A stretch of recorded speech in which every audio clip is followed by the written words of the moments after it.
Hello, everybody. Hello, everybody. Happy New Year, everybody. Happy New Year 2020. 2020. We're seeing clearly. Oh, you get it? Yeah, yeah. The Roaring 20s. Yes. How was your How was your festive period? It was very good. Good. Lots of food.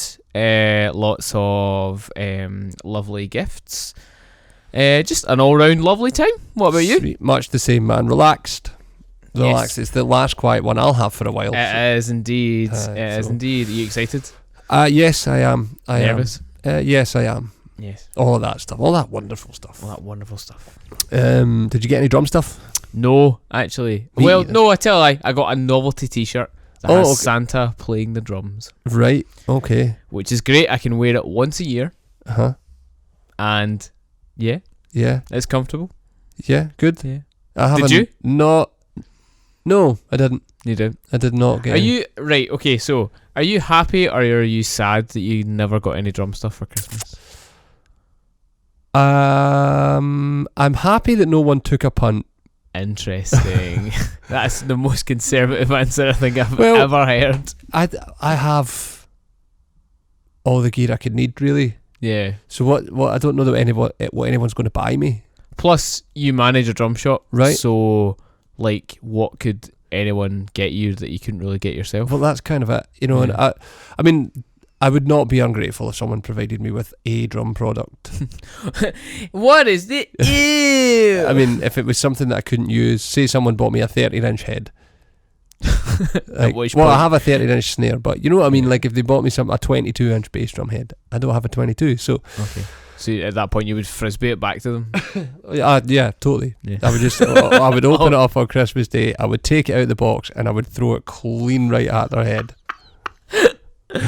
Ouch. Or I would just return it to the store and you know, swap it for something else. Yeah. So, I do have a novelty jiu-jitsu t-shirt. Ooh, jiu-jitsu. It says "Jiu-jitsu, a Merry Christmas." I get it. Did you get it? I get it. You dig? I get it. Yeah, It's quite rad. I thought it was karate you did though. No, that's what Gordon thinks I do. What did we do today in the shop? Sold loads of drums. I got to do a demo video. I haven't done a demo video for ages on the new Istanbul Exist Dark Dry. Yes, and you could tell that you haven't done a demo video in ages because you would not stop playing, which was great for me getting footage. Yay! Drum stuff! They're great. Yeah. Those cymbals. They're Right. really lovely. Are the ones we have in the shop. Out of the ones we have, which ones are your favourite? The 10-inch hi-hats. The 10-inch hi-hats? Yeah, without a doubt. So, for anyone who doesn't know, Chris, for the longest time, had a pair of, was it Istanbul Exist? Ion. Yeah. 10-inch hi-hats that never left the bag. Mm-hmm. And then on was it like a Friday evening or whatever, miraculously those cymbals found their way out the bag and onto an X hat, and now all Chris has ever talked about is 10-inch hi-hats. That X hat involved me rooting around my unit for about 25 minutes, nearly killing myself because for some reason Gail's put tyres in it. So I had to climb over boxes and stuff to find the X hat. There was determination, bro. Yep. And Yep. was it worth it? Oh, great. Yeah. I hit them about 5 times the whole night. But, Worth yeah, it. totally. You know, maybe play an odd verse on them Yeah. completely Just to for change no it up. reason. You know. Did it mess up like your like playing? I feel like that would throw me off a little bit. It really depends what you're doing. You know, if you're trying to do it like I can't believe you're Yeah. about to. Okay, if I should say I've been using the Royal U. This is all related to me. If I am bored, trying to do my stuff, you know what I'm saying, my chippity choppities, the limited chops that I have, I'll end up, you know, missing a backbeat or something, and Stevie will look at me with his stink eye, like, Yep. It's like just yeah. There's a brilliant video. Have you seen that video of the boy talking about trying to transcribe a groove in 13/8? Oh, is that the one who just screams at everybody Yeah. playing for? Yeah, I have seen it. Yeah. Ain't nobody gonna shake that booty. Play 4/4. Well, pretty much the size of it. But they're fun. They're Funyun. Yeah, Did you say? they're fun. Okay. You know, if it injects fun into playing, That's I mean, it. Sometimes you get tired with the same old stuff. Sometimes bro. throwing in a little, sometimes an extra little drum or a little splashy Yeah. splasherson or Yeah. Steve a Splash. hi-hatterson. Steve Splasherson. Yeah. So yeah, I dig the 10-inch hats that are on that we have. That all y'all should come and get some. Yes, you should come get some. Come in and try out the new Istanbul Ion. No, just Ion, dark dry. Just dark dry. Thank you, Chris. Although they do the Ion. You said the Ion stuff in the dark. Exist dark Ion. Yeah. They do hats in that. I'm sure they do small hats in that as well. Tiny. Small hats. Big hats. Johnny, 2 hats. Yeah. So the Ion is the ones with the holes in them. Okay. So there you have it. You heard it here last. Yep. A man who uses cymbals with holes in them very often is our guest on today's podcast, Mr. Dave Stewart. Ladies and gentlemen. Is great. So yeah, you'll hear him. You'll hear him. You'll squeeze him. You'll love him. You'll never want to leave him. There you go. There you go. So enjoy Dave Stewart, guys. Enjoy. Hi, Adam. Hi, Chris. How are you, man? I'm good. How are you, man? I'm good. Starting to get the cold, I think. Christmas cold. Christmas cold. Christmas cold is coming. That's a bummer. It is a bummer. Do you know what's not a bummer, though? No. Dave Stewart's in the house. Hi, Dave. That was slick. See that? How are you doing, boys? I've got microphone envy instantly. Oh, really? Yeah, look at you've got lovely big microphones. I know, we really should get a proper guest mic. I know my place. No, well, see, the thing is, though, we had 58s. SM58. Yeah, we used SM58s and they weren't very good, but that's a really decent Swedish-made condenser. Tandy, I've not heard of that one. he won't get. He's too young to get that. All right, thanks for that. Instantly. Tandy was a shop like Radio Rentals in Clydesdale. Do you remember all them? And they sold electronics. It was kind of like a really cheap Curry's. Radio Shack in America. Oh, okay. Yeah, there's your reference. There's your Pulp Fiction reference. Thanks for that. Good one, Dave. Good. You're overloading. Sorry. It's okay. So, so Dave Stewart's with us. Dave is he's something of a living legend, eh? Legend. Aye, he is. You've had a really varied career, man. I have. You're one of the few drummers that I know that's probably worked every facet of the music industry. Yeah, it's true. From retail. Yep. And then obviously working for, repping. Mm-hmm. And obviously gigging. Aye, man. So it's... That's like all the insights you can get in one go, really, innit? That's all I know. Joking aside, you were was it Murray Seaton's? Murray Seaton's, yeah. I started when I was 9. My dad got my first drum kit, which was a Maxwin by Pearl. Yeah. Adam's just looking at me going, whatever. And that was from Pete Seaton, his dad's shop. Wow. And then Murray used to work in there and have a little bit sort of department on the drums. Right. I say department, it's probably a kit. Oh, really? And a couple of Zildjian cymbals and a couple of Zins, and that would have been it in the day. How things have changed. And then I went on to work when Murray had the shop when I was 15. I started off there with Simon McGlynn. Oh, really? Yeah. Oh, man. Simon worked for Murray as well. And then obviously later on, when Murray no longer had the shop, it became Drum Central. And I went into that later on, so I kind of went back. Right, okay. And obviously I managed the shop through in Glasgow, on Gibson Street for a few years. I didn't realise Murray's became Drum Central. It kind of, Murray sadly closed down, but the shop kept the same premises. Right, I see. And Simon opened it with Glyn Harris. Yep, And that was it. And obviously they had that shop, then they moved across the road. Right. Bigger, then obviously opened through in Glasgow. Gibson Street, man. Which I loved. Yeah, it was great. And you guys were obviously competition. I think when we opened, you then moved, eh? Which was when I'd left. Right, okay. Because I left and I was living down south, and that's when I did a bit of repping. Because I repped for Pearl Drums for 3 years, and then latterly West Side. Which was DW and Sabian and all that. Mainly Sabian was the big. It was the big one. Right, man. That's going back, eh? Drum Central was fun. I liked the Gibson Street stop. They didn't really need to move. Nah, but it's just, I think it's just change. As you guys obviously know, I don't think I could actually work in retail now. It's harder. It's definitely harder, and it's obviously with the internet. Yeah, I was about to say that. You'll have people coming in and there's internet's our biggest kind of competition, isn't it? Yeah, it's just you just adapt or die. I guess it's kind of like a session career. Yeah, you learn electronics so you don't have a gig, or do you know what I mean? Absolutely. So we just kind of, the internet will pop up a conundrum. Yeah. And we either... But you also need to use it like this. You use it to your benefit as well. Yeah, well, totally. Maybe not having me on it, but... But you just roll with the punches. Yeah, absolutely. You roll with the punches. Fun fact, I did my work experience in Drum Central. No way. I did, yeah. There you go. On Argyle Street? Yes. Right, well, so that would have been from... I was going to say, I'm sitting here going, did I agree to you coming in? Was I polite? That'd have been at least 2008. 2009, I want to say. Right. No, 2008. No, you're right. Because I think that's when they moved. That's when the shop moved premise. I can't remember exactly either, but... It was on Argyle Street, I know that. Yeah. So that must have been 2008, 2009, round about there. 10 years ago. Yeah, it's crazy. Yeah, so...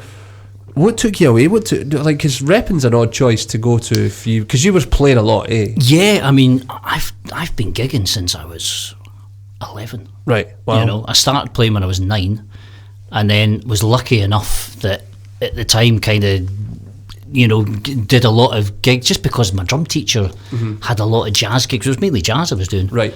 So I used to go and sit in. There was all that sort of scene in clubs, and it was really great. It was great for, you know, when you were up and coming drummers, just to get some experience, which you know is the most crucial thing. But no, it was just I was on a tour at the time, and was meant to be going back out. They had said, "Oh, we're going to be going back out at this month or whatever this year," and I was great, okay. But then it just kept getting pushed back and pushed back. Okay. I had no other work. Right.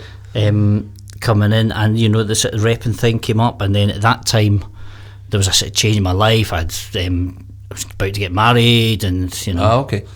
Yeah. Let's not go there. That's a totally that's another 3 podcasts in itself. That's the late night sessions.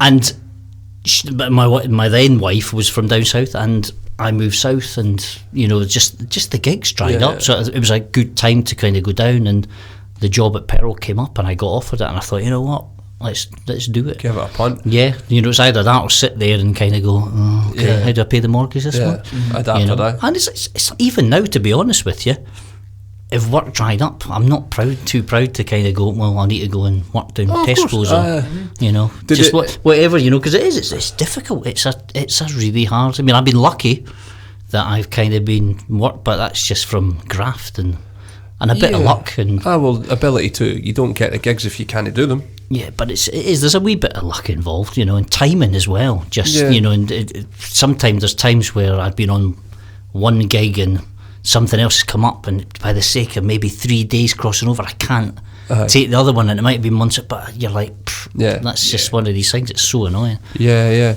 Did repping change how you think about gear? Because I mean, you'd sold it. It changed the way I was listening to your Ali Richardson the podcast this morning, which was brilliant, and just talking about the whole, you know, the shows that you do, the big drum shows and stuff. And that's the part I don't miss. The repping, setting up stands, and the noise. I was chuckling away to myself because I thought, when you're trying to explain to people, you don't know. And it's like your feet lift off the ground with this rumbling. Oh, totally, yeah. Yeah, your body starts to vibrate. Yeah. Like your internal organs start to shake. It's really strange. The weird thing, you know, going back to the repping thing with gear, is obviously when you're working for one company, then you're really focused on it. Yeah. You know, that's your thing. And obviously I'm a drummer, I love everything, you know myself, I'm not badge snob at all, you know, and it kind of was, and I kind of found myself, you had to kind of be on top of what was going on and but really focusing on the brand you were selling, but you had to know what your competitors were doing. And it was like, you know, a kid in a sweet shop, some days I could kind of get hands on that, or prototypes and for sure, stuff like that. But it was just, and now coming out, you know, I come into the shop and talk to you guys about stuff, and like, there's so much new stuff. I mean, you know, and you guys are really up in it, and I've kind of backed off from that a little bit. You know, I still know what's going on, but I think when you're in a shop, you need to know. Yeah, I wouldn't disagree. It's a fascinating thing, because you've got to stay. You've got to not get jaded, eh? Yeah. Because it's really, really easy to. I would imagine. I'm lucky that I've never actually fallen into that trap. I'm still quite passionate about it. and it's why I love my job. But I can imagine if you're being around it all the time, it's really easy for other people maybe to fall in that trap. Repping's hard. I take my hat to the guys that are out there doing it. It's really tough. You don't ever stop. Yeah. You're sometimes on the road at 6 o'clock to travel to see a store. Yeah. Only to turn up and say, "Oh, he's decided to take the day off," and you've just driven 3 hours. And you're like, yeah. and you're out, and then you've got the phones coming. And it's easy because obviously I had done the other side of the counter as well, but so I kind of appreciated what I liked from a rep, and I didn't like pushy reps, and so it was kind of good in that. What's that? He's falling asleep already. Honestly, terrible. Geez, that's why you've got that big mic, because otherwise you'd swallow this one. Sorry about that. So tell us about that, Dave. Part-time comedian here, eh? That's for when the gigs really dry up. So I can't even remember where. No, we were talking about reps and pushy reps and like both sides of it. Like you would drive to places and turn up. Yeah, and it is, and then you do a whole day's that. You've got the phone going from all the shops wanting to know this, that, and the other. You're trying to drive, and then you go home. And then you're trying to have a family life, but then I'd be sat up till 1, 2 in the morning on a laptop trying to answer do emails. And it's kind of, people don't see that, and there were some stores kind of don't appreciate that as well, from the rest. So it was great to kind of see both sides. For me, it was a real eye opener. So I don't envy those guys, like you say. And it's hard. Nowadays it must be even more difficult. I think some of the brands, maybe I'm wrong, but the job's changed a wee bit, and they're almost like. Would you say they're like customer sales agents almost? A little bit actually, yeah. Because we can put stuff through online. Yeah. Because you wouldn't have had that. I don't know that was a thing. No. Like, do you kind of see less of the reps then? Maybe once every 6 weeks. I would say so, yeah. It varies. It depends on the brand. I guess it costs so much money for them to send. Well, the other thing is like Edwin, who we see for Sonar, he's the Benelux rep, so Belgium, the Luxembourg, and the Netherlands, plus the UK. Wow! So that's a big territory. That's massive. And one of the guys that reps for Gava, the poor lad's got the classical catalogue as well. So like violins and all that pattern. Oh really? I didn't know that. Wow. Yeah, he's got. That's a bad back right there. He's got that, carrying all that around, by So he's got that. He deals with all that. So and everything from like. So Gava are a company that distribute DW and Gretsch, as well as like Latin percussion, Gibraltar. But the DW spares list in and of itself is mental. Tension rods being different sizes per drum and different thread sizes per drum, and you need serial numbers because the drum might be 10 years old and they need a throw off for it, and we don't know if it's going to fit, and that's a job in and of itself. I can't say that phrase. So that side of it's changed a wee bit for some guys. You'll always have that customer that wants that little tension rod. Of course, because it's massively important to them, But then we've got the guys like that do things like we do a lot of minor business online. So you might not, he's just making sure he's checking in that everything's okay. I guess for the reps, that was the thing I think is to let you guys know there's anything new.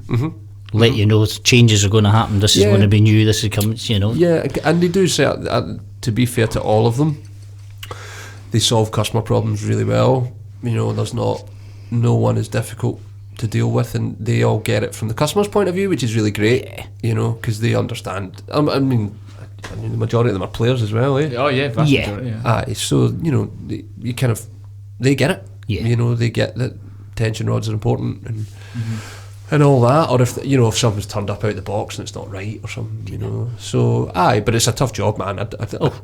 3 years in any brand is tough on the road. You know. That old travelling salesman thing, I don't think I could ever go back to it now. I don't never say never, but I just think it would be so different to when I did it. I think I'd see such a change. Yeah, I think it would depend on your territory as well. Because that was 6. Yeah, it was 6 years I did between the two between Pearl and between doing the west side with the Sabian and DW. You were always south. When I was doing the when I did the south with Pearl, so I was based in the Midlands and covered everything kind of south of Manchester. Yeah, pretty much right down Devon, Cornwall, across to Kent, and Ireland as well. Yeah, so that was Northern Ireland. Did you get Ireland on your patch as well? And then with West Side, I did everything from I went down to Worcester and down Hereford and all that sort of thing, but then right up to Inverness. I mean, it was that's a big patch. old area. But it was great coming up, living down there, but coming up in the office, being in Glasgow, was fantastic. Yeah, for sure. It's an excuse to come and have a jolly. Yeah, totally, big time. I know some companies have got like 10 sales reps because like companies like EMD, because their portfolio is so big. Massive. Yeah. Their catalogue's enormous. It can't just be down to one person. Oh no, God no, that would be bonkers. So you might have 5 reps for the south of England. So very different job, man. I wish. Totally. Best price and all that part, and all that part. No thanks. Yeah. Let's not go back there. Yeah, no. So then it's just back to gigging, I guess. Yeah. It's. I mean, some of the gigs you've done are Deacon Blue, and am I right in saying you played for Katie Tunstall? I did all the early stuff with Katie. So I did all this. She was managed by a guy in Edinburgh, and there was myself and the bass player I was working with Fish's band at the time. And we kind of just got together and we were just doing some writing and stuff like that. It was kind of, we did a few gigs, and it was all before she did the first big album and stuff like that. But it was great, It was just, I actually weirdly came across a cassette with loads of old demos. Oh wow! The other day stuff, which obviously I can't put anywhere, but it was so good to kind of find it. I was just having a clear out, and I was just like, what, Should make a copy. A cassette. That's one of those things, right? You put in a machine. I'm just explaining for Adam here. Okay, you got them in Tandy. You used to put the pen through the middle. Oh no way! And they would get tangled up. That's not the little flat thing that you would put in a little. Like circular thing. No, that's a CD. See, I thought you were talking about a floppy disk there. I'm going. All the technophobes like, what? And that must have been cool to get from the ground up, man. Yeah, watching an artist be established. Yeah, I mean, there was that, and there was also, remember Sandy Tom? Yeah. Oh yeah, Sandy Tom. I actually did an album with her, which never got released, but then some of the tracks, the songs they kept, but they totally went for a different vibe, because we did it really live. It was with Callum Malcolm. Right. Did the Blue Nile and stuff like that. And we did it in 3 days. It was just really live. Wow. And it was great. I mean, again, I've got all this stuff and it sounds great. It's so different to what she ended up with. Yeah. And I kind of feel, actually, in a way, he probably captured more of what she was about, right? On what we did, the sort of rawness of it. Yeah. But yeah, I mean, I've kind of been lucky. I mean, it is my career. I just feel really lucky in what I've kind of managed to do. And don't get me wrong, I'm not on the woman level of a lot of these guys out there, but I've been a gigging musician, and that's all that I care about. We were talking about Craig Blundell earlier, because you were talking to him, and he said that the minute you start paying your rent playing drums, you've made it. Yeah. There's kind of no... Well, Craig's the same. He's worked for drum companies, and he's slogged, and just probably recently he's getting the recognition he really deserves. He's phenomenal. Yeah, he's very, very, very I had to share a stage with him on it. Oh, really? For 3 shows with a band I was doing. And he was playing with a band, Lonely Robot, who's this guy, John Mitchell, guitarist, and I was doing a thing, Tilt, who's my own thing. Yeah. And we were opening for them, and it was just, sound check, I just be like, jaw hitting the floor, kind of going, it's like no pressure, you don't and no threats coming from this side of the stage. But he's such a lovely guy. He is, he really and is. That, we were talking about this, a lot of the guys who are out there and at the top of the game, the majority of them are all just the nicest people, no egos. No. And, just brilliant, you chat away to them, I sent Craig a while back some advice on in-ear monitors, because I knew he used certain Sennheiser in-ears, and straight back to me within like a minute, told me everything, here to go, check these ones out, these are great, don't go for the one, I was just like, you don't have to do that. No, totally. But it was like, I was like, oh, thank you so much. Yeah, he's always going the extra mile. Yeah, totally. And it's just like, it's so nice to have that. Yeah, I mean, you've probably seen enough people that have lost jobs because of egos. Yeah. Across the way. I mean, remember we were Gerald Hayward, he was talking about people that lose the gig on their day off. Oh yeah. Because they do silly stuff. You might miss a bus call, or you're a bit pissed the night before or something. I think we spoke about this when I was down visiting the Leeds shop when I was in town, and we went out for a meal that night. We should have had the mic then. It's amazing what 2 beers do. Aye, totally. But we were talking about a lot of it is, part of it is, having the ability to actually play the gig, but a lot of it, especially for a tour, and now I'm doing more of the theatre stuff, which I'm kind of doing at the moment, it's actually, you want somebody you're going to get on with. So you want somebody that you can do it, you're going to come in and be prepared for a start. That's one of the most important things. But if you can get somebody coming in, if he's going to kind of really wind up people and be a bit of prima donna, are they going to be drinking too much, are they?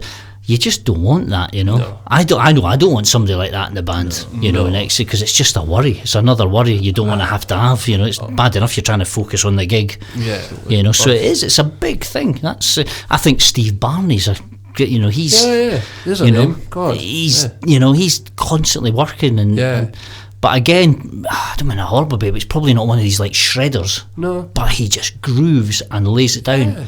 And again, everyone speaks about it. He's just such a lovely guy. But he's a great player. I mean, he's still doing Annie Lennox. No, I don't think for a while. He's out and he does a lot of stuff in Japan. Right. He was doing Anastasia. Oh, right, okay. He's doing all that stuff. Wow. Yeah, I think he got married on tour. There was I remember reading this thing and while he was out for Annie Lennox, which was really sweet. They managed to do the whole crew and all that pulled together to get it all sorted for them. It's really cool. But yeah, I think you're right. I guess it would be like in any instance. Imagine we've all worked. I mean, I guess in a way it's almost like it is to kind of generalise, it is like any other job. Like, where would you turn up and expect drinking and all that to be all right? Do you know what I mean? And I think sometimes musicians have that mentality when they get a gig like that. They just think oh well, I've made it. I can just do what I want. This is it. I'm getting paid to play drums or bass or whatever, and they just kind of. Don't get me wrong, I enjoy myself. I'll have a great time, but after the show, you've got to enjoy yourself. You've got to let your, I have to let my hair down a bit too much. You can tell. Can you imagine going to play Joseph and the MD's out his face? And you're let's not go there. Okay. Could you imagine? Let's play click track roulette. Yeah. Well, that's the thing that I guess people that don't do that will never understand, will they? You're getting clicks sent to you that someone else has put together that you have to, I guess, decipher. Yeah, I mean, it's because for me with this show and a lot of the musical theatre stuff, I mean, I had no rehearsal. What? I was straight in on the gig. I sat in on the show twice. Got given a kind of like a desk record, like a monitor recording from the drummer, so I heard the clicks. What I didn't have, sometimes you get, is like an MD, because in the pit we all have like a little TV screen, because generally speaking I'll be totally remote. Right. Sometimes in the pit, even if I'm in the pit, the MD's usually high up on a podium because he's special, and I'm not. I'm in my little booth. But it's just so you can see him. But with Joseph, a lot of it is clicked, about 95% of the show. But I never got that, so I couldn't. There was bits where it wasn't on click. I just had to kind of guess what the. I'm doing this now. No one's going to see what I'm doing with my hands. I'm waving my hands. I'm conducting. But and then I got the drum charts, and of course, the drummers hopefully marked up some little scribbles on it, telling you, well, you're going to have 2 beats clicking on this, and it'll be a 3/4. Some of the clicks though are bang in on you. There's no leading. Literally, the conductor will lift his left hand and nod, and when he's nodding, he's going to hit that, and that's beat 1. You're in on beat 1. So it's a bit of the seat of the pants, and you just have to have that leap of faith. You just have to have confidence. Yeah. And sometimes you land it bang on. Sometimes he doesn't trigger the click. Something goes wrong. Oh, wow. And you just have to either play it live or whatever, Sometimes there's a way you can kind of, he's got a mic, he can talk to you. He's got he'll just say, go round at 4 bars and I'll start, but this is going on while you're going, what's going on? Yeah. You have that instant fear of, But no, I sat in for twice on the show and then had a week to literally go home and on my kit at home, sit and kind of go through it, and I had to visit because there was a lot of percussion as well. I'm on the gig, I'm just using a basic 5-piece kit, and then I've got some percussion-y bits like blocks, cowbell, tambourine, I've got an octopad that I'm triggering stuff, and then there's like the usual wind chimes and stuff, but I kind of had to just imagine them in my head at home. I kind of, okay, so that's going to be there on the kit, because the sound guys want the kit set up a certain way as well. Sometimes musical theatre, you have to set your kit up in a really unorthodox way, sometimes just even for space. You know, it's bizarre, which I'm kind of having to get my head around a bit.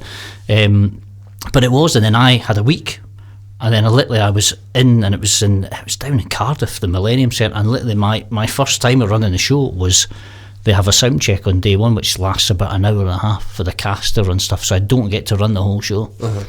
And that was it. I was kind of just in. I was like, go. Wow. And that's it. So it's, you know, it is a bit. It's just it's pretty bonkers. And it was weird for me because it was the first kind of musical theatre thing I've done. This is a kind of area I'm just more venturing into recently. Oh, okay. I always thought you had your toe in the water before. No, I mean, I've always read music. Day one, I mean, I was brought up with big band and jazz, and that was my upbringing. And then I kind of veered more into the pop world. And it's just recent. It was just when I was on the Albert Hammond tour, I just was like, you know, that was kind of coming for me. It was coming to an end. Just one thing after, I was just like, it's time to get out of this. It was time to get out, and you know, I decided at the beginning of this year ago, you know, that I'm going to just come away, and I came away with nothing in the diary. I mean, I just took a leap of faith. There was a few, obviously the last year I had kind of been sitting in on shows and kind of getting to know people, and I'm lucky I know guys like Alan Dale, great drummer, who's I sat in with him on Wicked, and I know a guy, Andy McGlasson, do you know? Well, Andy's name's legendary. I think Mike Dolbear did something. Because Andy's we come from Scottish the same guy. part of the world. We come from Ayrshire, both of us, but he was just that little bit north of my age, so we never met. Yeah, he's like, so I've got guys like that singing my praises within the. Yeah, but you can imagine how many drummers there are. Trying to, you know, not everyone wants to tour though. That's the thing. Right. And for me, I love touring. It's what I've always done. And actually, the theatre thing's actually a luxury because I'm in the same place for at least a week. Right. You know, so it's like great, rather than one night and then one night and then one night. So you can catch up and sleep and all that stuff. But it was, I mean, as I say, at the beginning of the year, I just took a leap of faith. I came away from the Albert gig, and within, I think, 2 weeks, just one happened. It was like the phone call came and says, "Oh, do you fancy covering for me for 2 shows on Joseph?" Okay. So it was like, in doing that, and then the guy I was covering for, he actually got the job. He was away, he'd taken the time off to audition. Okay, right. He got it, and they were so pleased at what I had done, they just went, "Do you want to get?" And it was like that. Amazing. I was like, God, I can't it's so crazy how it happens like that, isn't it? Like, because I think reality TV builds it up a lot differently in everyone's mind. Where, like, you know, like, I don't know if this is totally different, but like X Factor, like they build it up as if it's like a proper audition process, and like you have to go through rounds. So like, oh, you've got the touring gig, but it can literally be as simple as that. You know, that happened there. Then I mean, coming to the end, so I'm leaving Joseph. I mean, I'm on 2-week break just now. My wife doesn't know what to do. It's like, thanks to me. You're home? Yes, I am. Why are you? I'm going to. Yeah, why are you here? Go away. Well, she hates it when I'm home. I really miss it. You get used to kind of touring in a little bubble, you know. Yeah, totally. And then you go home and say, "Oh, this is normal life again." Is it okay? Yeah. Saying that with the audition thing, when was it? A few months back, I got called about another gig, and it was a fixer who I'd put my name forward for one tour, which I never got. But he'd contacted me saying, "I'm putting the band together for this new show that's going to go out and tour. It's in London at the moment.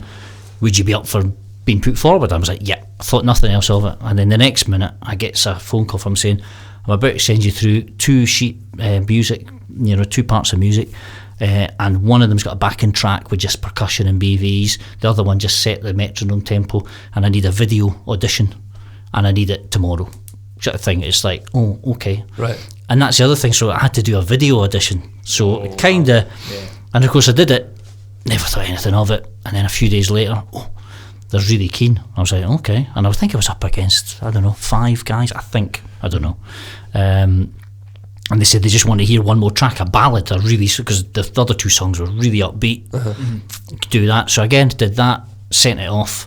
And then within 10 minutes, I got the phone call saying they want to book you for the tour. I was like, so, I mean, I've been really lucky. Yeah. But again, that was when I had to audition. It was kind of nice in a way because I knew I'd got that off my own merit. The other one was a wee bit lucky. Don't get me wrong, I had to still, if I'd been rubbish. Yeah, but it also feels a wee bit like everything you've done kind of leads to this point, right? So all those pop gigs, Deacon Blue and all that taught you how to play that music.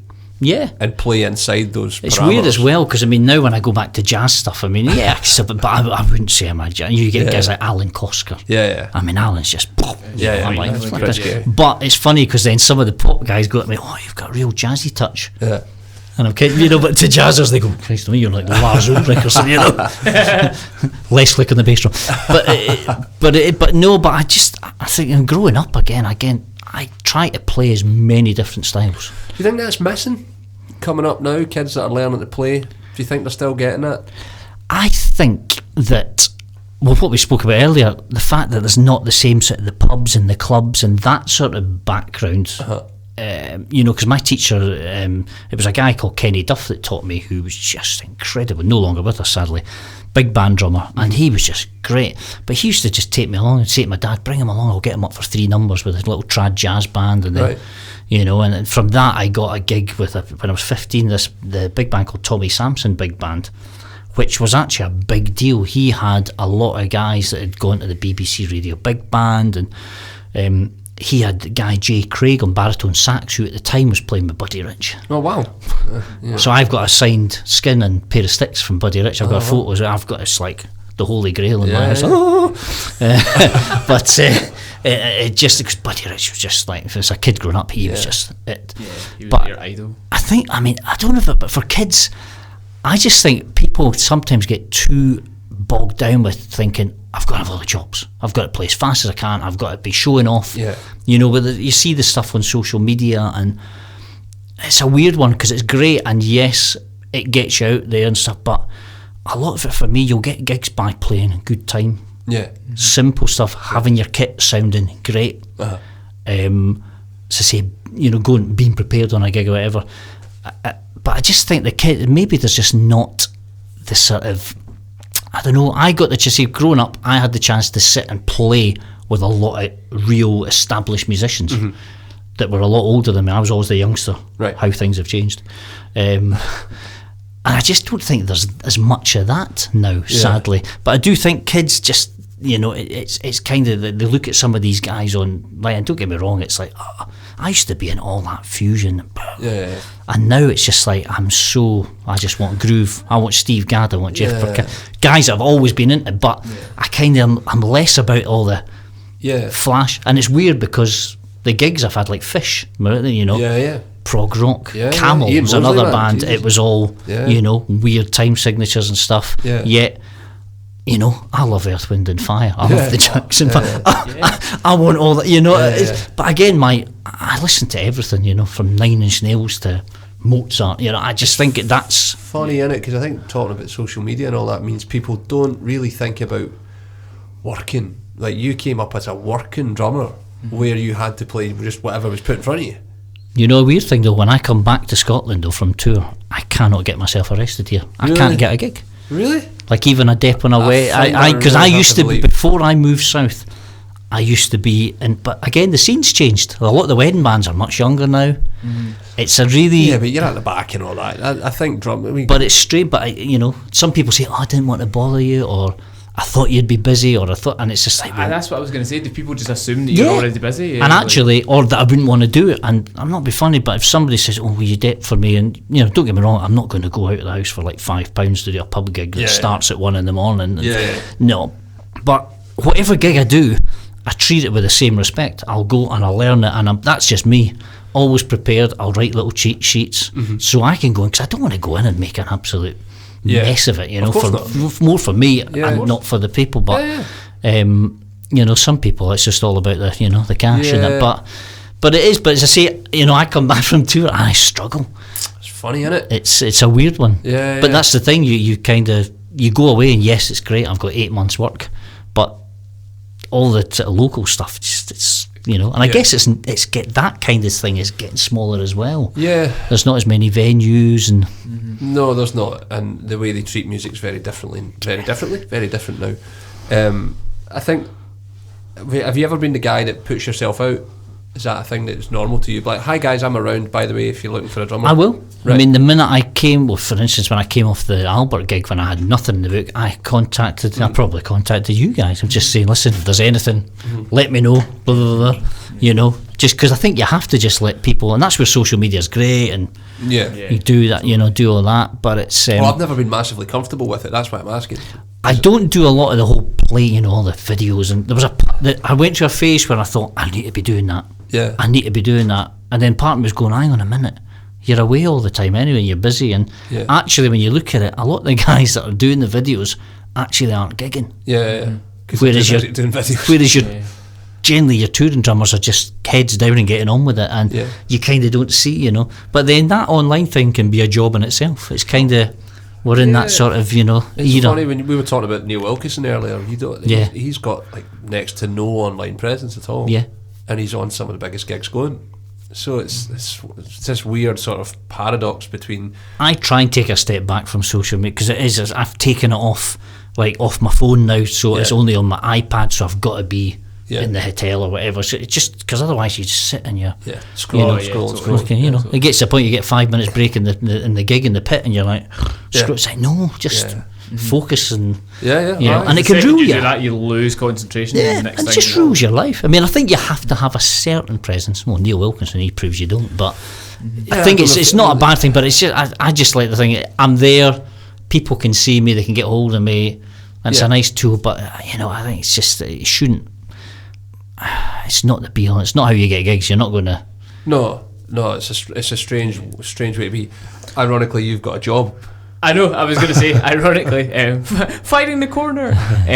Because I guess I've seen two different sides of it. I've seen that side of it where guys don't really see that. I see the side of it where you don't need to be putting up chops all the time, because that's not necessarily going to get you a gig.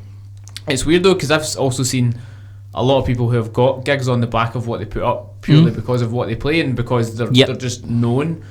Eddie Thrower's a huge example of that, right? Purely because I remember speaking to Eddie. Do you know Eddie Thrower? I know the name. He's quite big on Instagram. Yeah, we had him on for our first Drummers Only Day Out. I don't know if you saw that in the concert hall. No. We not back up, right? He's been a pal of the shop for years, but he says like a lot. How he got his busted gig was via a direct message on Instagram.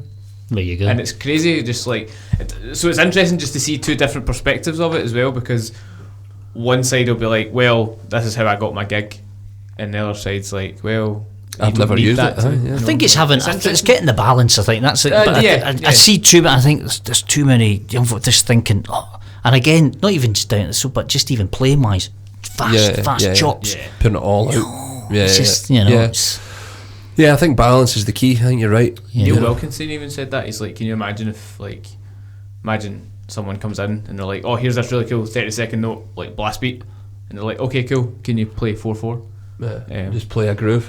I remember hearing a story about a similar story about it happened with a guy who auditioned to play for Prince, bass player, and he walked in the room and he's just like, so like just this big American guy, and he's just like, Prince, you want me to play this on the bass? And Prince is just like, can you just play a C?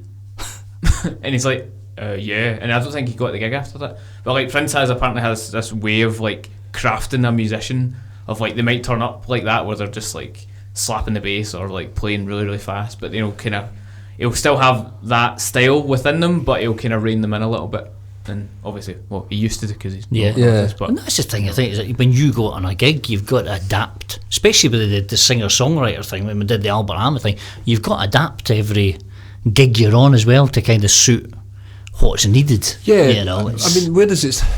We saw a clip earlier, and you were playing. I think it's on your showreel thing, and you're playing with an orchestra, and you're playing with singers, backing singers. Yep. Was that gig always like that? That was Albert did like a symphony thing. It was Rob Mattis did all this the arrangements, and he was the guy that did Sting Symphonicity stuff. So amazing arrangements. And we just did it was about a handful of gigs. It was like just because obviously to try and tour that was just ridiculous. But it was just amazing. But what really struck me from the clip was actually the way you counted the band in. And that there's this real sort of authority about where the time is, and that's a skill in itself. Like, how do you get to be able to communicate to that stage? Must have been enormous. There's like symphony orchestra on the stage plus a 5-piece Albert band. wanted me to, because I'd been with him for a year, and he basically said, there's obviously the conductor there. Yeah. He's in charge. He's poor guy. God, he didn't know what to him with Albert. But Albert basically said to me, I want Dave's going to count. He knows the tempos. Some of it was clicked, but a lot of it was live. But he just said, so I would basically just give an extra bar count, and the conductor would then pick up from that, because obviously it's a big stage and whatnot. Yeah. But but that was it. But it's like you say, it's kind of, I never thought about that, but a lot of it is just the confidence and because it's Gordon Wilson. Yes, he talks about that, like just bossing them a wee bit. If a band are confident with a guy that's in the drums, then it's the best thing. I always think it's like driving a bus or driving. You can speed it up, you can slow it down. You get, and it is the band will follow you if you're confident with it. And just I did one gig and the guitarist who was new came up and he went, "Oh, I was really enjoying it." He says, "It's just I kind of know where we're coming to the choruses because it's just the way you I can just feel it's lifting." Yeah, and I've never kind of thought. He says, the way you're kind of going into something. He says, I thought that's really nice to hear. Dynamics. You kind of you take it for granted. Yeah, sometimes. Maybe because we don't really. No one really talks about dynamics anymore. No, but music theatre is so relevant. Yeah. I mean, it's like Albert used to say peaks and troughs. He used to love it. And the weird thing with Albert was in choruses, he wanted them to slow down slightly. Really? Which More instantly you think it's going to, and it worked. Right. But it was really hard. Again, adjusting to the artist, and his acoustic playing was really rhythmic but you had to really lock in with it. Right. He was kind of directing me to a point, but then if there's times I thought, and you're taking the mickey now. This is getting a wee bit, bit too slow, and I just come and then a bit of a kick up the backside, and it's just that working to get that. I love that, rather than just going, this is the tempo and this is what it's going to be. It's just interesting to hear a pro talk about it that way, because no one talks about these kind of things now. No one's talking about those skills. That's almost like it's the bread and butter. Yeah, but it's reading a room. It's learning to read what someone's doing, and over the course of a year of playing with them or something. You know, or keeping your depping. So who do you keep your eye on? And you learn very quickly that maybe the bass player's a bit behind the beat all the time. So just don't check him out, or the singer is the boss tonight. You just. I did a gig recently. There was 3 deps on the gig. Thankfully, one of them, she came in to sing. She used to sing with the band, so she knew all the material. But the bass player was deaf, so I'm like, okay, have you played this gig before? He's like, yeah, I've done it once, right? And then like somebody called a number, and he's like, I haven't played this one. And you're like, right, who's the gaffer here? Who, am I the gaffer? Am I just gonna guess? Am I gonna put it out? And it's kind of knowing when to do that, and knowing when not to do that.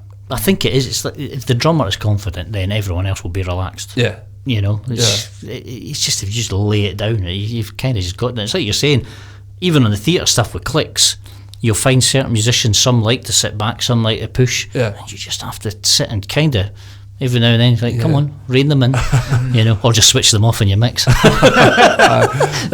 them float around. Cheery bye. Brilliant. Do you ever get nervous before a gig?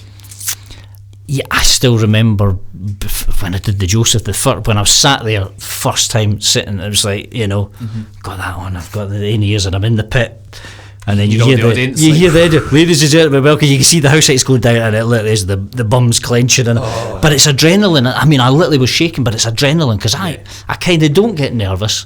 I always love playing. I was saying to you there, that's coming up for 300 shows with Joseph since May. That's crazy. It's 10 shows a week we do. Wow.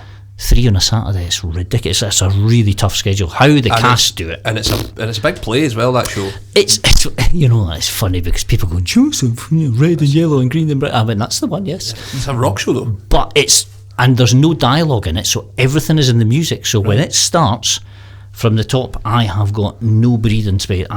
It's so easy to get caught up, and the clicks, as I say, the clicks go up and down, and I mean, I should let you hear them at some point, because you'd be like, huh? But you get used to it. It's like muscle memory. You kind of just settle into some of the rows, and you just kind of know. But I know the guy that's coming to take over from me when I leave, he was kind of going, how do you ever get your head around that? I said, I was exactly the same as you. Yeah. But it happens, you just do, you kind of, settle into it. Yeah. But it's a 2 hour 20 show. And say the second act, there's a couple of bits I can kind of have a drink of water. Wow. But apart from that, it is literally just, you finish one. I've had to got my charts on the iPad because I don't even have time to get my turn your page dots opened. Yeah. I literally just flick and it's, tapping, off you go. People that write a drum fill on a page turn. What? How dare they? Aye, and they want it super legitly noted. You got to play exactly what's there. Gee, why have you trying to turn a page and had to crash it at the same time? Just speak to the MD. Can I get 2 more beats in that drum fill, please? There'll be 2 beats. 2 beats. That's now a bar of 6, big man. Aye, but 2 beats will be a rest. That's when I'm turning the page. Brilliant. How did the Deacon Blue thing come about for you? That's a weird one, actually. I'd worked with Jim Prime, keyboard player. I know Jim. He was a lecturer of mine at college. At Ayr. He was a lecturer at my uni. Well, right, there you go. I still remember 2001 was when 2001. Bloody hell. What age were you in 2001? Were you born? Yeah, I was 20. You were 20. I was 8. Yeah, I was 20. At least I was an adult. At least I was drinking. Oh, so was he probably. Shh, sorry, parents listening. Oh, sorry. But no, that tour though, Jim, it was brilliant because we used to drop him off on the tour bus, and he actually used to go straight to work on a Monday morning because the tour was over a Friday, Saturday, Sunday because people were working during the week. Yeah. And I was in Drum Central at Gibson, so I used to get off the tour bus and straight into work, and then leave work straight on the tour bus and go down. But no, I'd worked with Jim on a really dodgy, unofficial Scottish World Cup song with Fish. Right, wow, okay. And Bruce Watson from Big Country. Oh, yeah. We did this thing. Oh, it was hilarious. God blimey. Did it ever see the light of day? It kind of did, but we did it. It was Under the Moon. There was a sports programme used to be on Channel 4, like really late, like early hours of the morning. Yeah. And it was Channel 4. We had to go down to promote it. Wow. But it was to playback. We were hammered. We'd drunk the green room dry by the time it was 1 a.m. They had to pick us up from the hotel. Oh. We could hardly stand. I mean, there's a video. I think my dad has this video. That's the other cassette tape. Is that like a cassette tape, but bigger? Just a bigger one. That's the one. Right, okay. But I mean, honestly, now if I was to watch it, I'd kill myself because I just started giggling all the way through. Brilliant. I think I dropped a stick or so. It was just but no, the song never saw the light of day. But that's when I first met Jim. Right. Going back to your question, sorry.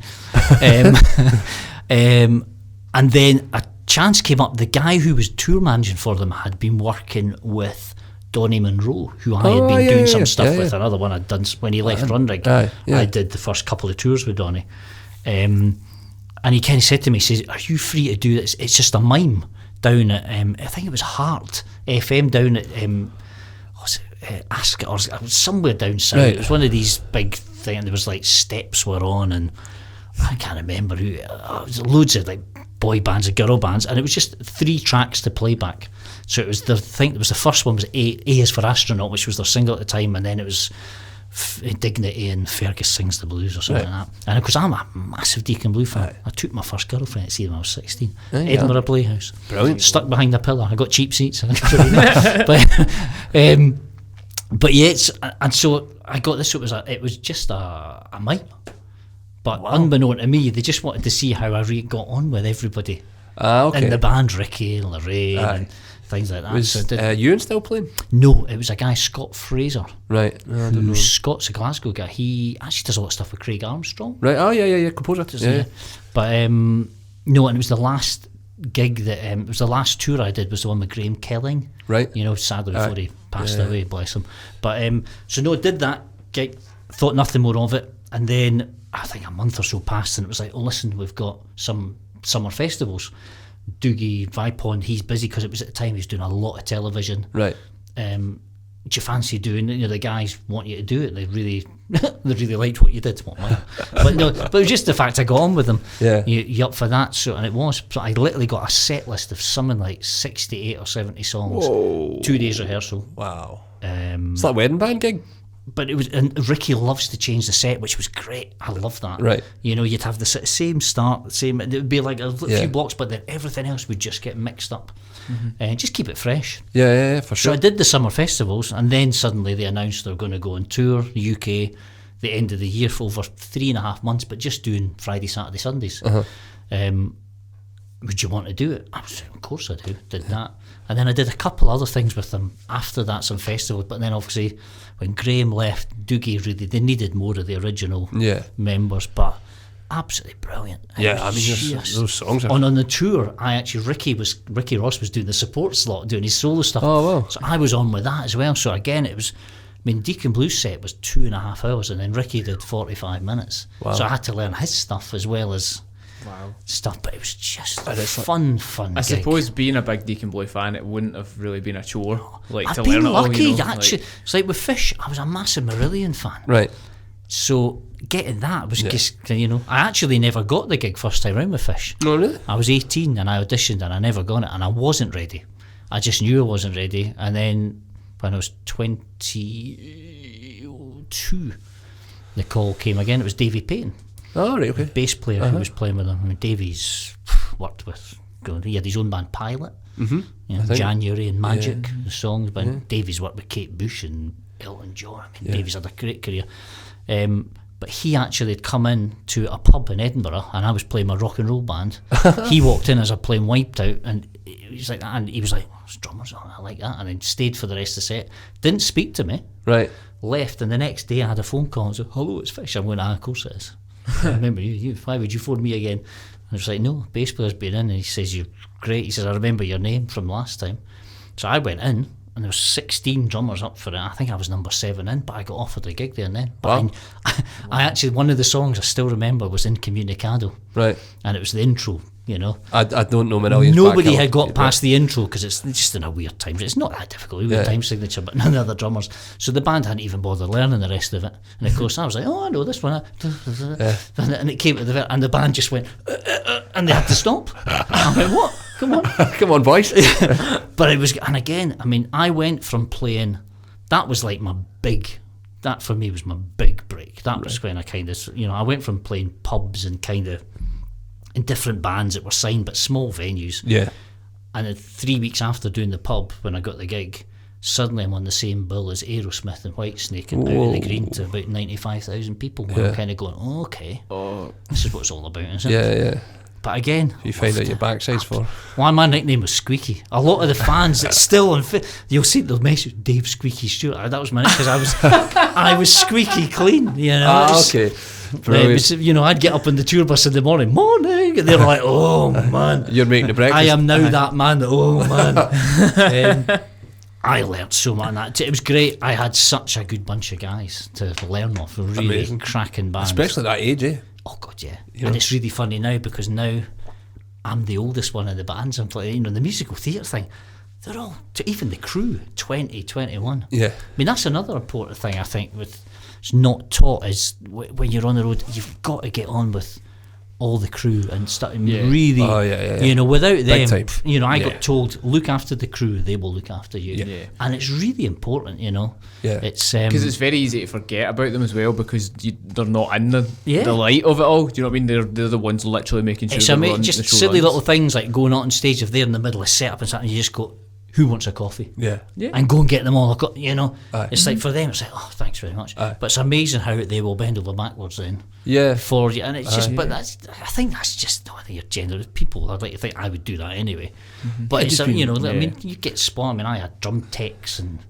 You know, it's great, you know. I used to get home off tour and the kit would be delivered back and I'd be going, how's he set this up? I wouldn't know how to set my own kit up. It's all marked a weird way. I'm going, right, okay, what's going on with this? Amazing. But that was one of the biggest lessons I learned when I was like with my college lecturer. He was like, be nice to everyone, but especially your sound engineer, because he has the power to make your drums sound like a bag of washing. So at the very least, be nice. I mean, I'm always like, I'm just like, I'll go and speak to him. Just says it sound okay? Do you need anything? Do you want me? Is this a bit lively? I think this maybe sounds. What do you think? Yeah, it's having that relationship. It's a working relationship. I mean, it's like the kit I was using. You know, I mean, I've been using a Stage Custom Birch. You know, the Yamaha, I love the Yamaha, but you know, as I said earlier, I'm not a badge snob, but I mean, the sound guys love it. Yeah, it's just easy to work with, eh? It's the, you know, I'd say to them, you know, absolutely brilliant. You know? Well, there's also like however many years of learning how to tune drums and being on the road and understanding how all that works as well. You can't really buy that. I mean, to be honest, in theatre, they just want it dead. Yeah. You know, I remember Ralph Salmon's on a great story on his clinic, saying he was in the BBC or something, and the guy was going, Ralph, your rack tom's ringing. And he's like, yeah. You know, it's in tune now. Yeah, he's deadening it down a bit, so, you know, reluctantly put some gaffer tape or moon gels on it. Nah, it's still ringing. And Ralph said it was near enough dead. So Ralph just hit the you know, the baffle boards they kind of have. And the sound guy went, perfect, that's it. But in theatre, generally they don't want anything too lively. They want it quite dead. And I don't get it, because you're in a booth. It's not like it's going to ring out through. Mm-hmm. I think it makes it, because the thing is with musical theatre, obviously the band mix is much quieter. The vocals are up, you know. It's funny if you can, you know, it sounds great in my ears because I've got my own little monitor. Yeah. It sounds, I'm like, you go in front, you probably, totally. you know. But I mean, the show I'm going on to is more pop, and I've kind of been down to London to see the guy doing it there. And the band's really in them. It's great. You know, that's going to be a lot of fun. You know, doing that. But it is musical theatre. It's just like the band kind of come somewhere somewhere above the crew. Vocals are there. It's got to be so. I guess that's probably why they want it. Yeah, as maybe controlled as possible. And I guess if it's old school and it's an open pit, you know, they want to, you know, back in the day when it was an open pit, you know, you had to, when you played Carousel or something, you know, you need to play as per the score. Carousel. Or something. You thought I was old. All right. I went to music college, don't you know? We've got a dinosaur in the house. That doesn't make you better than the rest of us. He's an Infosaurus. So what are you going to? What's next? Because you're leaving Joseph, right? I leave Joseph the first week of January, and then I'm going on a show called Everybody's Talking About Jamie, which is in the West End at the moment. It's been there for 2 years, right? And this is it going out on tour. It's the music was written by Dan Gillespie Sells from The Feeling. Oh, okay. He actually was the one. He's picked the band. It's him that's actually. Oh, amazing! Wow, cool. The auditions were for, and so it's more of a pop gig, which. Probably right in your wheelhouse, right up my street, you know. And on this gig, it's 5-piece kit, Ride in 2 Crashes. Thank you very much. Oh wow, shoot you in. And he really likes big, fat, really dead. You know, he wants that old school sort of sound that kind of suits the music. So that starts. So I think rehearsals start sometime in January, and then we go out on the road from February right through to middle of August. Wow. So I have a week off in that. That literally is it, you know. So what gear are you going to take with you? I've just got the lovely new kit for yourselves, the Yamaha Tour Custom. I've upgraded. I'm getting there. The 9,000, the recording custom is one that I would love, but I say the Yamaha, I just love. It is tremendously well made, eh? And I'm a stickler. I love the tom post on the bass drum. I've kind of my days of mounting stuff off cymbals. I just love the fact it's, you know, you get people, the resonance of that, you know, just what we were talking, you know, the bearing edge on this and that. Oh, shut up, you know, get on with it, get in there, get a pinstripe, a moon gel on it, because that's what you're going to be asked. Put a tea-towel on it. Still the best mounting system on the market. It's just, I love you, and the hardware, I just think. I mean, I just got was it FP9 I got from you, which I haven't had as I just said to you when I came in there. I was like, tried it out in the house. I was like, my God, I can actually play bass drum again. It's amazing. It's amazing. It's just the difference. Have you tried the EAD10 yet?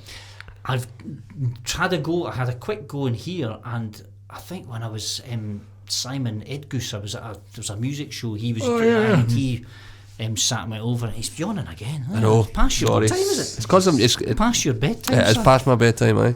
Burning the candle at both ends. That's it. It's soon to be. But April no, I mean the Yamaha stuff's great, and I've got the electronic kit home. I've got the 950. 950, the silicon. I just never got on with mesh pads. Yeah, it's the great debate. The silicon innit? is the most realistic, and the sounds I think are just. I mean, they're real Yamaha drum sounds, aren't they? Really you good, know, so they're great. But it's amazing. I don't know if you see it here, but people still go more for roll. I don't know. Theatres seem to use rolling stuff more. It's interesting because we get a lot of parents coming in here, especially at Christmas, who just automatically assume Roland is the be all and end all. and then you let them hear a 300 quid Yamaha electronic kit and they're blown away.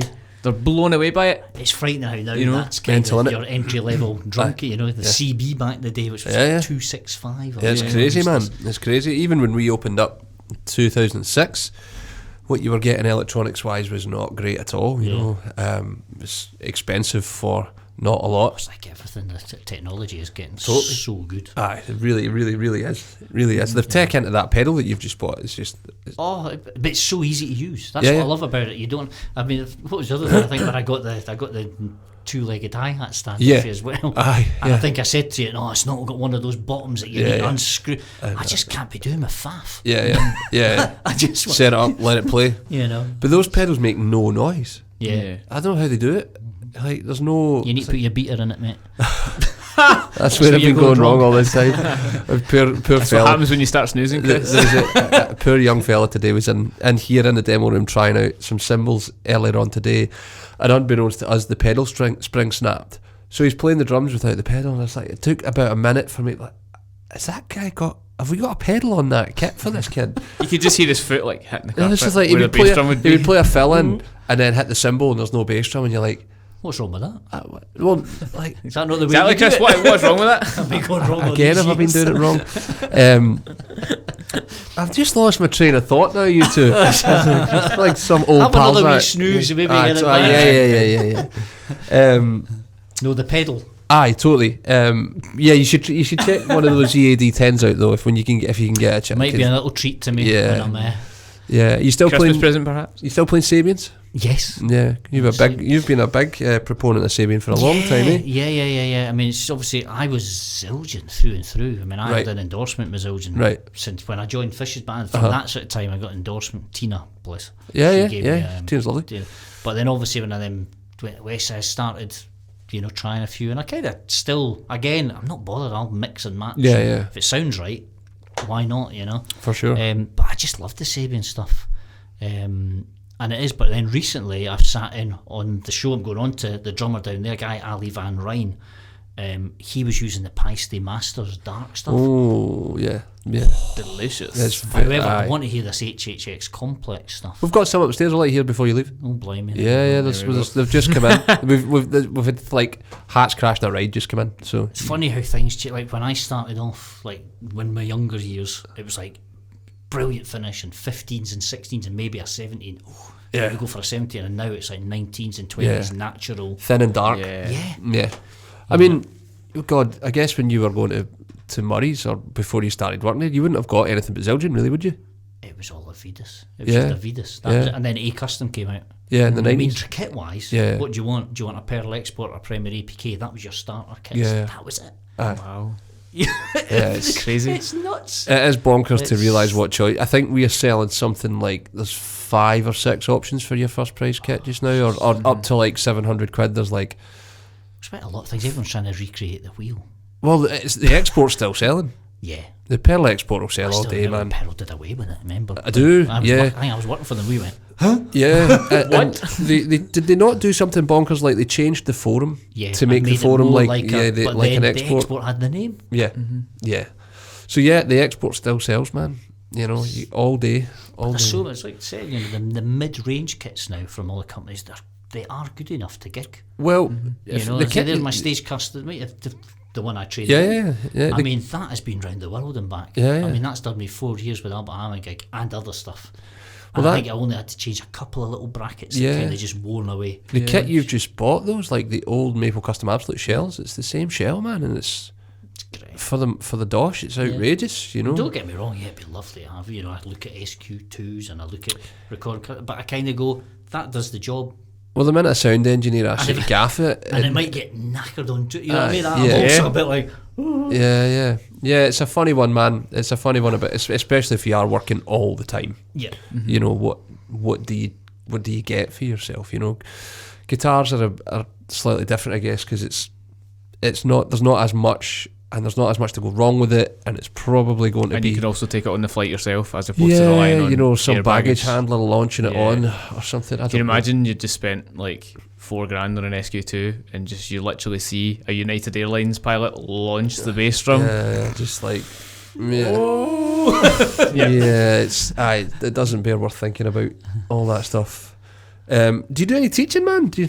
I used to do a bit of teaching, more when I lived in England. I've just found, though, with me going away a lot, I just thought it wasn't fair, if I took on pupils, especially if they were younger pupils. I mean, I used to take, there's a lot of people, I was going to say older, my age, that just want to do it for a bit of fun, and they were kind of cool with the, whenever you're back, do that. And I enjoyed it. But it was for the younger ones. I just thought, it's not fair, it's to do that. And again, it's like with the teaching, I mean, it's just a different thing. Something, I enjoyed teaching to a point, but then there was a point I'd be like, why have you no practice? Yeah, it was tough. Some of them are coming along and you're going to parents, why are you bothering? You're just wasting your money if they're not going to go away. You just become a babysitter. Yeah, but then you would get the odd one who was just, the odd young kid that come in and they would just be amazing. You'd be like, this is great. This reminds me of me. Yeah, and then better. I guess why you would want to teach in the first place. But no, I mean, it's a sort of thing that's I could do when I was back and stuff, but the problem is if I started that, then suddenly I had to go away again. I feel guilty. It's not fair on, people. I think you need continuity when you're teaching. Yeah, especially kids. Yeah, it's a bit sort of rich to ask people for money when you're to be honest with you, I'm still learning myself.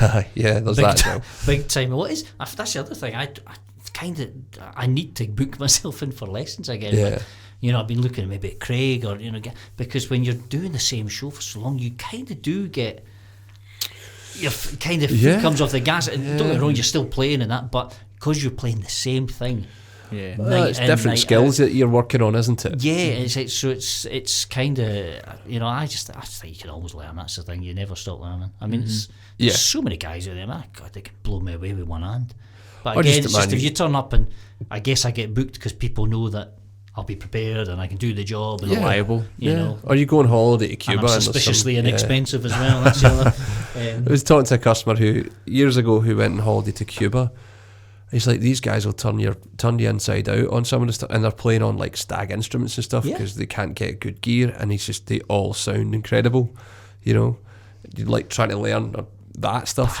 I remember Alan Dale talking. Alan Dale was mad into Horacio Hernandez and all that for years, and trying to learn all that left foot clavy stuff. And look at Rich Cass. I'm sorry, but that's it's ridiculous. Yeah, it's pretty. To the point I just go, you've lost me now. I do love my group. Don't get me wrong. I think that's incredible. I mean, the talent of that. But I just give me Porcaro any day. Yeah, just that sort of thing. But it just is. I mean, I watch some of Rich's videos and I'm kind of going, how do you get your brain to even? Oh, he's amazing, man. Yeah, amazing. It's ridiculous how people are wired up. Aye. Yep. It blows me away every time. He's pretty scary and pretty humble with it all as well. I think Scotland, there's so many good players up here. Yeah. There really is some cracking players. If you broke it down to sort of players versus geography, there's the amount of. What's funny in the musical theatre thing, there's so many musicians from Scotland. Really? Yeah, I mean, you've got like Andy McGlasson, Alan Dale, myself in there. Then do you know Murdoch MacDonald? Yeah. Murd's on King and I. Yeah, that's right. Yeah, because he bought a stage custom off us recently. This is my claim to fame. I actually played percussion on Wicked when it was in town at the Playhouse. Oh, amazing! I was sat in with Alan and the drum band. The drums and percussion were down. That's and underneath the stage because it was huge. I mean, the percussion setup was ridiculous. Yeah, I think I sat in Glasgow. Right. So I got to see how big it is. Yeah, but there was one part of the show and Murd came through to me and he went, come with me. So I'm kind of rushing over to the percussion and he just handed me these two, I don't know what they were, some weird percussion shakery things, never seen real with it. And he says, when it gets to that bar, just shake them to hell. Until there I went, okay. And it was and he went, you could put that on your CV. Yes. Brilliant. Scary thing is, some people would. Yeah. He had to play drums on it. I mean, that was a real play. I mean, it was mental. But I think I'll stick with any the fella that took over. I don't know his name, and I'm not speaking ill of the guy. But the fella that took over from Alan got caught in traffic and missed curtain, and Murdy had to play the drums. So he played the first act on the drums, and it's a tough play. Yeah. So that's because. Even the opening of the show with those big symphonic cymbals and all that, Yeah, he's a good fella, Muddy. It could go wrong from the first beat. Just dropping them in But Muddy just bought some drums off us as well when he was back over, because he's over between here and Japan. Yeah, he did. Because he'd spoken to me. Aye. And then did not message you. He was like, totally. Aye, we'll take it off your next pub. What was he says? I think his words to me were, he says, I don't know why people bother buying more expensive kits when this sounds so good. Yeah. And you kind of just go, there you go. Yeah. But so sells itself. There's some sort of weird Scottish export then down south. Just great musicians. Yeah. I mean, they end up doing it. I don't know what it is. But then Glasgow, I think, has got a much better scene. I think they always have. But I think it's got more prominent. Edinburgh's been sort of killing venues systematically, I think. I mean, it's a joke, sadly. I mean, Glasgow's venues for pubs and stuff aren't great at the moment, Yeah, but still better than that. But then you've got the Conservatoire. It just still seems to be a really good circle of, it's funny, isn't it? Because Edinburgh has the Napier course, the popular music course, but then very little venues to play. That's what it's all about, gaining experience. That's what we're saying. That's where I was kind of spoilt as a kid growing up, having that, because it's just you want to put everything you're learning into practice. Yeah, that's it. Rather than sitting in the bedroom kind of going, this is easy, Yeah. Well, that's it. Just to even go back to what you were saying about the social media thing, like, it's all well and good learning all these chops you see on Instagram, but as soon as you turn up to a pub gig and you need to play 9 to 5 Dolly Parton, you're like, oh, where am I going to throw in? Oh, okay, I can't. Right. That's when you start learning, I think. Yeah, for sure. Do you mess with electronics? Pardon? Do you mess with electronics? Yeah, I mean, because that's a learning curve, eh? Yeah, I mean, I've got the Roland SP-DSX. I'd like that. I've used that in a few gigs and stuff like that, and but I love all that stuff. And I've got a little studio at home. I've got the usual sort of Cubase setup, right? And stuff just when I can do. And I've done a few like sort of remote sessions using the electronic, just triggering superior drummer. Yeah. And great, get out of bed in my pajamas and go and do a session. Hopefully. Because I know when you sat in, Adam saw Alan sitting in on, was it The Bodyguard you went and you filmed him? Yeah. Yes. And he was talking about, a lot of people don't realise about theatre is sometimes the production will provide the drums and provide all the gear, so you kind of... On that one he did. I think he only took cymbals, I think. Yeah, so he's kind of, whether he liked it or not, or had working knowledge of Roland gear, he was having to have it. Well, that's what I'm using. There's a Roland Octopad I've got on this, and it's all programmed up for the show. Right. It's not mine. So you just basically have to learn how to use that if you've never used it before. On the thing, it's all patch changes, and basically, but you're not allowed to touch it. I'm not physically. If I was to say, do you think the level, the sound guy was to say, the level of maybe that patch, it has to then go through so many departments to okay it. Wow. I can't just go, okay. Jinx. Yep. It literally has to go through. It has to go to the sound. The guy who designs the sound, and it's like, here we go. Amazing. But that's just the way it works. That's just the way it is. Yes. It's frightening though as well that in those situations you could just be presented with that kind of stuff. That's, I suppose, having a wealth of knowledge about how to use that kind of stuff. Learning on the job, I guess. Well, the thing is, if you're going on a job, you'll know what you're going to be using. But there's, and you can just look it up, get your head around it. It's like the little monitor systems they use. It's either going to be an Aviom or Roland or the Allen and Heath stuff. Right. So I mean, the only one I've not used is the Allen Heath stuff, which I think I'll be using on this new tour that I'm doing. But even just getting yourself familiar with that, because when you come in day one, you've not got a lot. You're something in a band call for 3 hours, and you kind of go monitor mix, go. Yeah. But you're running stuff as well. It's kind of the last thing you want to be spinning the plates, getting wrong. Is the gear. It's kind of like driving a car, I guess. You halfway down the motorway, you decide that the seat's not right, so you push. You know what I mean? So. Or have you guys ever tried that thing where you brake with your left foot? I've done it. Yeah. I did that going down a hill one day, and thankfully no one was behind me. The right foot over to get the clutch though. I mean, I gave it a go, but I nearly went through the windscreen. Thankfully, I'm still here. So. Yeah. It's funny, man. Just all that skill set stuff you've got to learn as you go. It's kind of like and again, it's like we say, I'm still learning. There's always something to for me moving into musical theatre, it's a different skill set. There's so many more people in the whole production that I'm not used to. 3 light, 3 sound. Stage managers, assistant stage manager. Oh God, who do I need to go to? And there's there's like sort of protocol and fighting it. But great, I love it. Somebody telling you when and when you can't pee. Well, You know, getting to my age, you need to pee a lot, you know. I've got a very pregnant wife at the moment, so I completely understand all that. Just every minute of the night, I think she's up at the moment. She's just constantly up. Oh, so. It'll get worse with Nacho. The baby's here, mate. Uh-huh. You'll be going out on tour. It's amazing how that'll give you. Very quickly. Maybe I should look at touring with you. Brilliant. Well, thank you very much for coming to see us tonight, mate. Thank you for letting me talk absolute nonsense. It's great. Before you go, I'm just curious, right? I always like to ask someone just a random, like, boom, quick fire question. So, out of your whole career of playing drums to this point, to this day, to this very day, what's been the funniest thing that you've ever experienced while either gigging or doing a show that you can say on here? I was going to say. Polite answers only. Can you do a podcast that goes out after that? Oh, yeah, after hours. Totally. What's the funniest thing? I think actually there was with Fish. I was always known for being pretty on it. Every gig being really, right. You know, wouldn't make a lot of mistakes. It'd be the odd thing. But there was one day on Fish's tour where it was Beaujolais Nouveau Day in France. Okay. And basically it's party time from start to finish, and the French fan club decided to take the band out and Fish and the crew all out for drinking wine all day and enjoy the parties. We had a big gig that night though. So we gets there and we were reeking. I mean, honestly, it was you and Vernal was on. Right, okay. But I better watch what I'm saying here, guys. But so Ewan was so bad. Basically, the guitar tech was behind the bass cabinet with the brakes on, holding it, going at Ewan. Just lean against it. It'll be fine. Somebody said it was the funniest bass solo they'd ever seen, not heard, because he just was a staggering amount. Guitarist ended up with these women in the bar before the show, letting them do makeup on his face, so he looked like Mary Doll. So, and we're playing. So Fish is just, you know, he's bouncing about, and I'm like, I'm trying to like play, and it was like the first number of the set. It's a song called Big Wedge, really fast thing.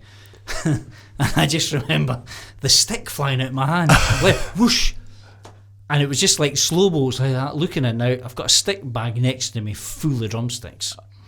Oh no, not tonight! I'm going to walk across the stage and pick that one up. And off I trots, mid-song, into the centre stage. Fish at this point, he falls over, he's on his back. He can't get up, he's like, you know, he's like a tortoise doing that. And the bass player's pinned against the cabinet, the guitar tech going, Joe, just let this be over.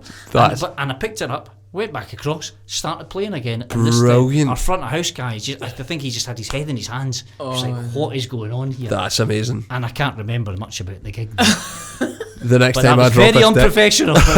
But we said, well, it's the fan club took us out, you know. I've had so many funny. I mean, that's why you do it. It's these moments. There's times where I just go, why am I doing this? Why do I still do this? It can be the lowest of the low. You know, don't be fooled by what you see on Facebook or that. It's amazing. It's time you miss home and doing that. But there's moments like that you just go, oh. Well, I know how I'm collecting drumsticks the next time I drop one. It's just Stevie and Gail just looking at me like, what are you doing, man? I mean, it must have, because it's quite a fast song, so by the time I stumbled over, and because I had to unplug my in-ears. Oh my God. Because the pack was attached to this, so I had to do all that and get behind. I had the big rack, the pearl rack at the time, you know.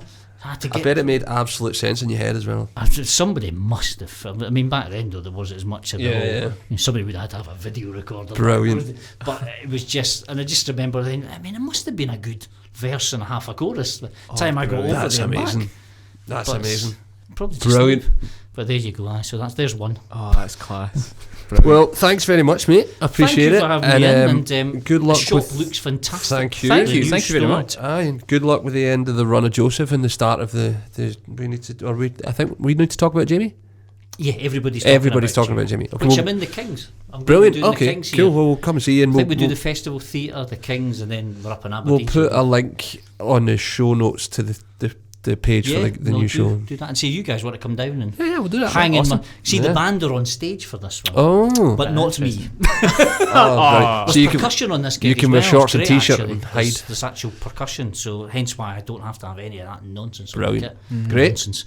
But no, thank you. And again, everybody out there, make sure you support stores like this. It's Thank you, mate. important. Thank you, mate. Appreciate it, and we'll catch up with you soon. Thanks again. Cheers. Have a good Christmas. And you, Merry Christmas. Merry Christmas. And that's Dave. That is Dave. What a legend. What a man. He's done it all. Done everything there is to possibly do. Played drunk and all sorts. Yeah. Oh, man.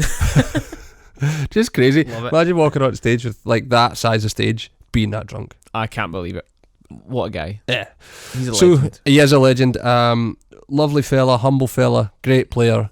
He sings. We never talked about that. I didn't know he sang. Yeah, he sings backing vocals. I subsequently found that out. I probably should have looked at his showreel. Well, we did look at his showreel, but I can't remember looking at his showreel and then going, oh, Dave sings, but he sings. Yeah. Backing vocals. So there you go. Maybe Dave will have a number 1 record. Perhaps. Everything played by him. Yep. I mean, I would download it. All the streams. All the streams. Bro. Downloading's a step too far. Just. Alright, I'm only kidding. I'm going to get mini disc. Oh, Remember God, mini disc? I do. There was a lot of retro throwbacks in this that even went over my head. I had a mini disc player. Did you? I did. Wow, how old are you? 6. What? I don't know. You Benjamin Button? Yeah. Nice.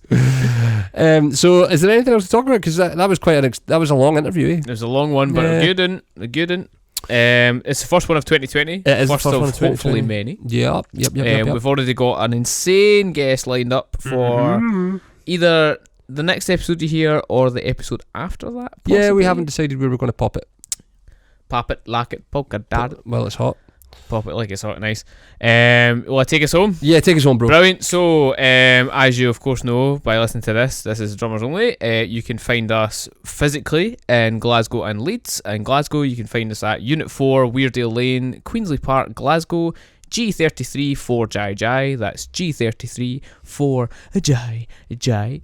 In Leeds, you can find us in Unit 1 Springwell Point, Springwell Road in Leeds, at LS12 1AF. That's LS12 1AF. See, I wrote it down this week, Chris, so I would remember. Good. You can obviously get some, maybe you want to try out some new Istanbul Exist Dark Dry. There we go, got it. Maybe you want to try out some of those. They're available on drummersonly.co.uk. You can find us on all the socials at drummersonly.uk. We're on Instagram, we're on Facebook, we're on Twitter, we're on TikTok. We're on TikTok now. What on earth is TikTok? TikTok, aside from a banging Kesha song, right? TikTok is a new kind of video making platform. So we're on there now if you want to give us a follow. You can find us wherever you like, really. Totally. Of course, make sure you subscribe to the podcast, give it a share. Maybe you've got a drummer in your life who thinks, hey, you might enjoy 2, occasionally 3 dafties talking about some drums. Yeah. We'll no doubt see you in the next one. Bye bye. Bye bye.